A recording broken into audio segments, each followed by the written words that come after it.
മലയാളികളുടെ പ്രിയപ്പെട്ട ഗായകനാണ് വിജയ് യേശുദാസ് എന്ന് പ്രത്യേകം പറയേണ്ട കാര്യമില്ല. ഗാനഗന്ധർവൻ യേശുദാസിൻ്റെ മകനായ വിജയ് യേശുദാസ് അഭിനയത്തിലും തൻ്റെ കഴിവ് തെളിയിച്ചിട്ടുമുണ്ട്.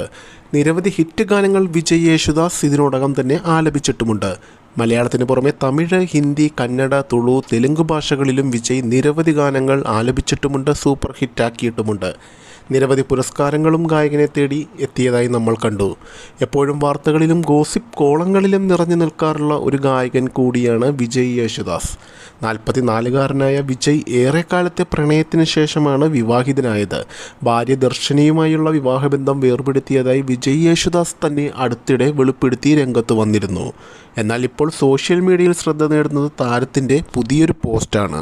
വിജയ് യേശുദാസ് കുറിച്ചിരിക്കുന്നത് ഇങ്ങനെ: മാർച്ച് മാസത്തിലാണ് ഒരുപാട് സംഭവങ്ങൾ എൻ്റെ ജീവിതത്തിൽ ഉണ്ടായത്.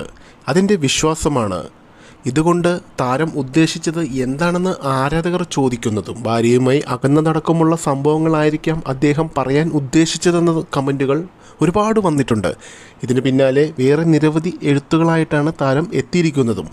പ്രതികരിക്കാതെ ഇരിക്കുന്നതാണ് പലയിടത്തും നല്ലത്. ആളുകളോടോ ചില സാഹചര്യങ്ങളിലോ എന്താണെങ്കിലും നമ്മൾ ദേഷ്യപ്പെടരുത്.